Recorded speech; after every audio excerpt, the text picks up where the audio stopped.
welcome back to my vlog. Today I'm going to talk about a topic that people would not expect me to talk about.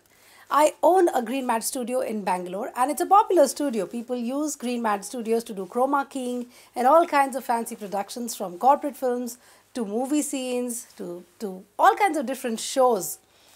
Well, I want to say one thing here. I don't like green mat productions. I don't do green mat productions. I, as a director, stay away from green mat productions as much as I can possibly stay away from them.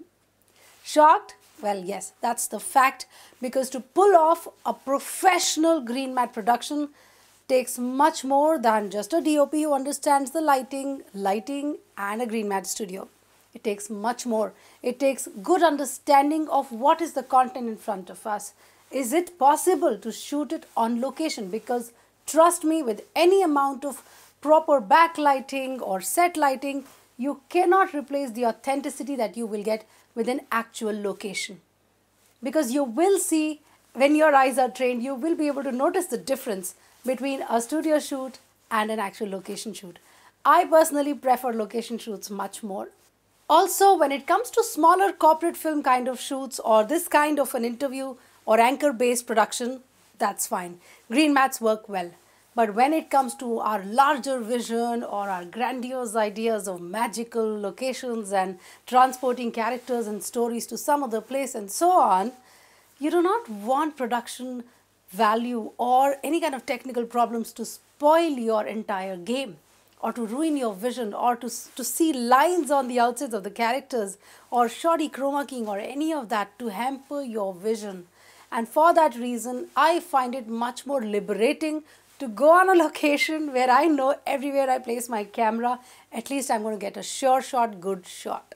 Because to be able to pull off really big productions or really fancy, or to be able to pull off really fancy productions where we do not have to worry about the size of the studio or the lighting available and so on, the Hollywood kind of storytelling that I'm talking about, you need to have that kind of resources, that kind of studios, that kind of lighting, that kind of technicians, that kind of budget, that kind of everything. And that, my friends, is not that easy.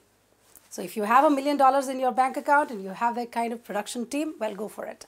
But if you're looking at smaller budgets, independent cinema, independent production, try to use green mat really judiciously, cautiously, and make sure you have with you the best cinematographer who understands the kind of lighting that the green mat requires and the kind of lighting that the character in front of the green mat requires to be able to give you the right kind of output that you need to make it look super professional. Because the last thing you want to do is to have a beautiful story and not be able to tell it properly because you chose to shoot it on a green mat production floor. Well, that's coming from a person who owns a green mat studio, but this is a word of caution. Use your green mat judiciously. Use it for smaller, simpler shoots where you can pull it off without causing any kind of compromise to your production quality by way of having limited scope of production which can be managed, handled, done post-production for, keying for, and it could look neat and crisp at the end of the day. For more hacks, more production tips, more experiences, stories, please stay tuned. Coming back with my next vlog very soon. See you.